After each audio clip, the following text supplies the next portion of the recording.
Hello दोस्तों, कैसे हैं सभी लोग। दोस्तों आज हम बात करेंगे बिहेवियर मॉडिफिकेशन प्रोग्राम पर। बिहेवियर मॉडिफिकेशन प्रोग्राम में अब तक हम दो चरण कर चुके हैं, यानी कि स्टेप 2 तक कर चुके हैं। आज हम करेंगे स्टेप 3। तो स्टेप 3 में क्या किया हुआ है दोस्तों, एबीसी मॉडल को दर्शाया गया है। एबीसी मॉडल के आधार पर हम समस्यात्मक व्यवहार को किस तरीके से कम कर सकते हैं, यानी कि परिमार्जन कर सकते हैं। तो दोस्तों इसमें एबीसी मॉडल बताया गया है, ए बी सी। तो दोस्तों ए क्या है, एंसीडेंट है, एंसीटेंट, ठीक है, जिससे कहते हैं पूर्वत। ये प्रतीक है पूर्वत घटना का, पूर्वत घटना, यानी कि समस्यात्मक व्यवहार से पूर्व घटना क्या घटी जिससे कि समस्यात्मक व्यवहार घटित हुआ।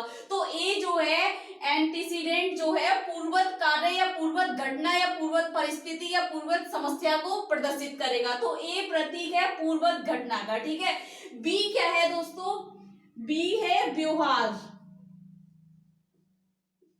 व्यवहार से यह प्रतीक होगा दोस्तों समय, कितनी बार और कितने समय में व्यवहार घटित हुआ। तो ये बी का मतलब हो गया, बी मॉडल में बी का है व्यवहार, यानी कि जो बिहेवियर हो रहा है, समस्यात्मक व्यवहार हो रहा है या वांछनीय व्यवहार हो रहा है, अवांछनीय व्यवहार हो रहा है, ठीक है दोस्तों।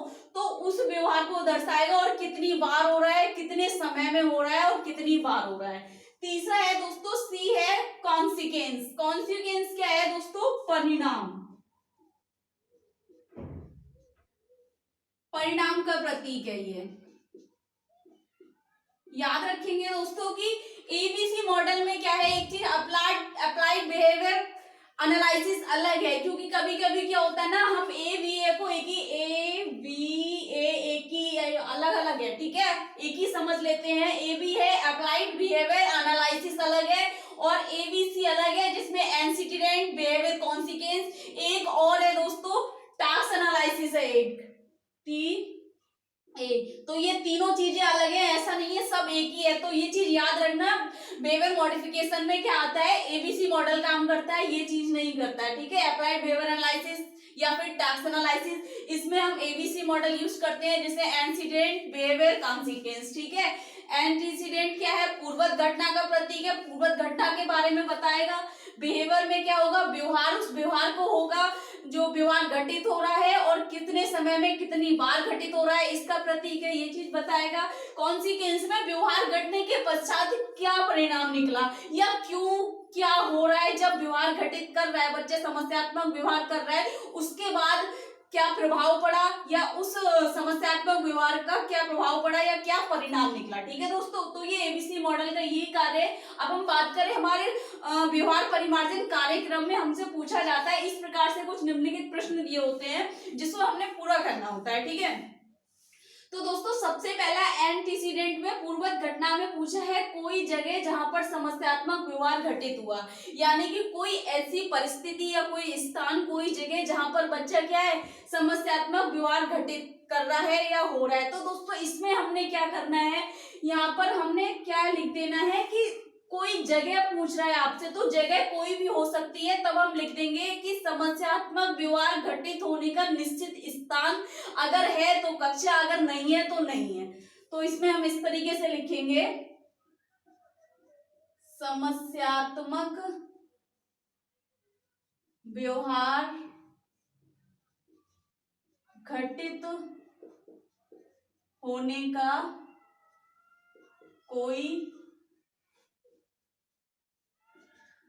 निश्चित स्थान नहीं है, अगर है तो उस स्थान का नाम लिख देंगे दोस्तों, यहाँ कक्षा हो गया, ठीक है, या घर या खेल का मैदान, जो भी है, जहां पर बच्चा समस्यात्मक व्यवहार घटित कर रहा है, तो वहां पर हमने एक लाइन में सटीक लिख देना है कि समस्यात्मक व्यवहार घटित होने का कोई निश्चित स्थान, जो जिस स्थान का, चाहे वो खेल का मैदान, कक्षा हो गया, घर पे हो गया, असेंबली हो गया, पीटी टाइम हो गया, ठीक है, किसी भी टाइम, अगर किसी भी टाइम हो रहा है उसका कोई निश्चित स्थान नहीं है, तब हम लिख लीजिए समस्यात्मक व्यवहार घटित होने का कोई निश्चित स्थान नहीं है। इस तरीके से पहले क्वेश्चन का आंसर हम इस तरीके से लिखेंगे, ठीक है।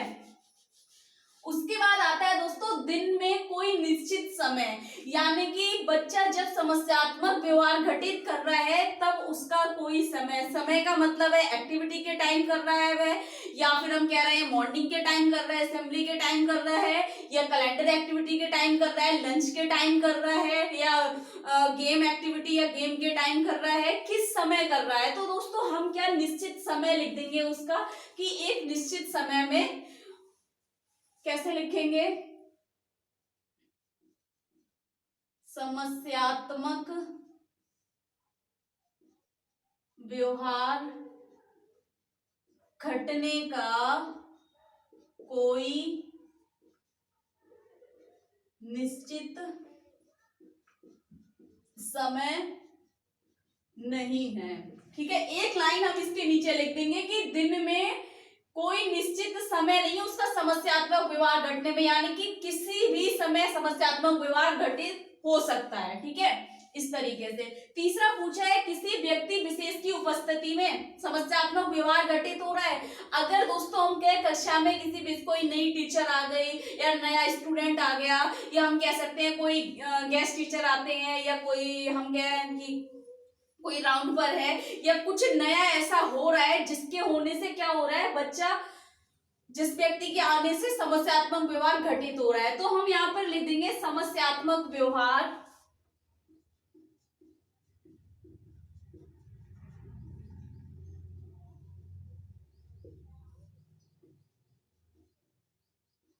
नए व्यक्ति के उपस्थिति में घटित हुआ। ठीक है, तब हम उसकी वजह लिख देंगे कि समस्यात्मक व्यवहार नए व्यक्ति के उपस्थिति में घटित हुआ, यानी कि जैसे ही कोई न्यू पर्सन क्लास में जिसने एंट्री करी, जिसकी वजह से वह बच्चा क्या हो गया, बहुत ज्यादा एग्रेसिव हो गया, या ओवर एक्साइटमेंट हो गई, उसको एक्साइटमेंट हो गया, इस वजह से प्रॉब्लम बिहेवियर किया, तो हम लिख देंगे उसमें कि समस्यात्मक व्यवहार नए व्यक्ति की उपस्थिति में घटित हुआ। ठीक है दोस्तों, फिर पूछता है चौथा क्वेश्चन, बच्चे को किसी कार्य को करने को कहा गया, किसी वस्तु देने से रोका गया जिसके कारण समस्यात्मक व्यवहार घटित हुआ। तो दोस्तों इसमें हम क्या करेंगे, उसने दो चीजें पूछी, किसी कार्य को करने को कहा गया, तो इसमें हम लिखेंगे समस्यात्मक व्यवहार। ठीक है, शिक्षक द्वारा बच्चे को क्रिया करने को कहा गया। ठीक है, क्रिया करने को कहा गया जिसके कारण क्या हुआ, समस्यात्मक व्यवहार घटित हुआ। अगर वो किसी वस्तु देने से रोका गया, यहाँ पर बात कर रहे हैं, तो यहाँ पर हो जाएगा शिक्षक द्वारा बच्चे को खिलौना देने से रोका गया। ठीक है, जिसके द्वारा बच्चा क्या हो गया, समस्यात्मक व्यवहार कर रहा है या समस्यात्मक व्यवहार घटित हुआ। इस तरीके से हम उसके क्या लिख देंगे, पूर्ववत घटना में जो कार्य हो रहे हैं जिसके कारण समस्यात्मक व्यवहार घटित हो रहा है, हमने एंटीसीडेंट में यही लिखना है कि समस्यात्मक व्यवहार घटने से पूर्व क्या क्या ऐसे कार्य हो रहे हैं जिनकी वजह से बच्चा समस्यात्मक व्यवहार कर रहा है। इन सभी समस्यात्मक जो पूर्व कार्य, अगर इनमें हम सुधार करें तो बच्चा समस्यात्मक व्यवहार करना कम कर देगा। ठीक है दोस्तों, उसके बाद दूसरा है दोस्तों बिहेवियर, यानी कि व्यवहार। व्यवहार में क्या पूछा गया है, समस्यात्मक व्यवहार कितनी बार और कितने समय के लिए घटित हुआ। अब इन्होंने पूछा है कितनी बार हुआ, कितने समय के लिए घटित हुआ, तो हम इसमें एक लाइन में लिख देंगे। मान लीजिए अगर आप 1 घंटा कर रहे हैं, आधे घंटा उसको ऑब्जर्व कर रहे हैं, जितने टाइम भी आप उसकी ऑब्जर्वेशन कर रहे हैं, तो उसमें हम क्या कर देंगे, निरक्षर समय में जैसे लिख देंगे हम आधे घंटे में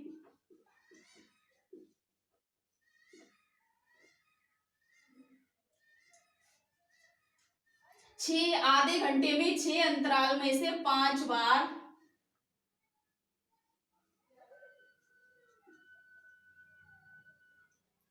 बार समस्यात्मक व्यवहार घटित हुआ। हमें इसमें क्या लिखना है, आधे घंटे में 6 अंतराल में से 5 बार समस्यात्मक व्यवहार घटित हुआ। यानी कि हमने सटीक इस तरीके से लिख देना है, जितने समय हम निरीक्षण कर रहे हैं उस निरीक्षण समय का क्या है, 1 घंटा हो गया, आधा घंटा हो गया, 2 घंटे हो गए। अब उसके बाद जो हमारे पास अंतराल सूची है, 5 में से 6 बार, 6 में से 5 बार कर रहा है, 6 में से 4 बार कर रहा है, तो उस सूची के अनुसार उस घंटे में जितनी बार भी समस्यात्मक व्यवहार घटित हो रहा है उस तरीके से हमने लिख देना है कि 6 में से 5 बार या 5 में से 6 बार, जितनी बार भी घटित हो रहा है हमने यहाँ पर कर देना है, या 4 बार ऐसे कर देना है। ठीक है, घटित हुआ। उसके बाद आता है दोस्तों कॉन्सिक्वेंस, यानी कि परिणाम, यानी कि समस्यात्मक पूर्वत हमने देखा कि कार्य घट रहा है इस तरीके से, फिर समस्यात्मक व्यवहार आधे घंटे में 5 अंतराल में से 4 बार घटित हो रहा है।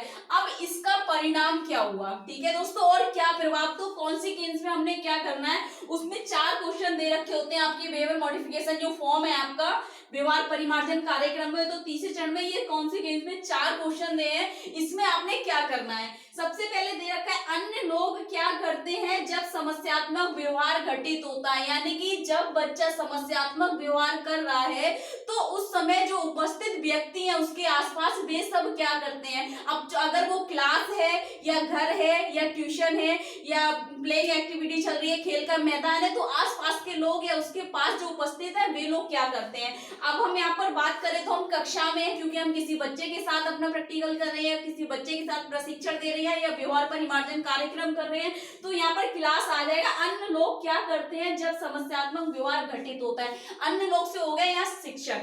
तब क्या होता है, यहाँ पर हम लिखेंगे समस्यात्मक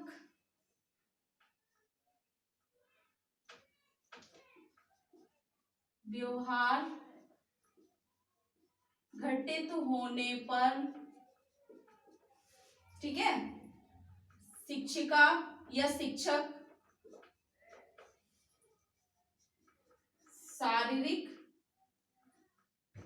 प्रतिबंध देते हैं। ठीक है, यहाँ पर आ जाएगा दोस्तों अन्य, मतलब कि जो उसकी शिक्षक है, जो उसका व्यवहार परिमार्जन कार्यक्रम कर रहे हैं या आप कर रहे हैं या मैं कर रही हूँ, तो जब बच्चा समस्यात्मक व्यवहार कर रहा है तो हम क्या करेंगे उसके बाद, जब तो करेंगे समस्यात्मक व्यवहार घटित होने पर शिक्षिका उसको शारीरिक प्रतिबंध देती है या लगाती है, इस प्रकार से हमने लिख देना है। यानी कि जिस विधि का आप प्रयोग कर रहे हैं, चाहे वो शारीरिक प्रतिबंध हो गया या टाइम आउट हो गया, ठीक है दोस्तों, या इग्नोरिंग टेक्निक हो गई, जिस टेक्निक का आप यूज कर रहे हैं आपने यहाँ पर उस टेक्निक को रख देना है कि आप क्या कर रहे हैं जब बच्चा प्रॉब्लम बिहेवियर कर रहा है। ठीक है, उसके बाद है दोस्तों समस्यात्मक व्यवहार के होने से कौन प्रभावित होता है। ठीक है, समस्यात्मक व्यवहार होने से कौन प्रभावित होता है, तो दोस्तों आसपास में कौन, शिक्षिका, ठीक, और कक्षा के सभी छात्र, कार्य और समय। यानी कि जब बच्चा समस्यात्मक व्यवहार कर रहा है उससे प्रभावित शिक्षिका, कक्षा के सभी छात्र, कार्य और उनका जो सदुपयोग समय है वह महत्वपूर्ण समय नष्ट होता है और वह प्रभावित होता है। तो हमने इसमें ये लिख देना है। फिर तीसरा पूछता है व्यवहार किस तरह से, यानी कि किस तरह से कार्य क्षमता को प्रभावित करता है, किस तरह से कार्य क्षमता को प्रभावित करता है, तो उसमें क्या होगा, समस्यात्मक जो कक्षा की शिक्षिका है तो प्रभावित करता है शिक्षिका या शिक्षक का पूरा समय कक्षा को नियंत्रण करने में निकल जाता है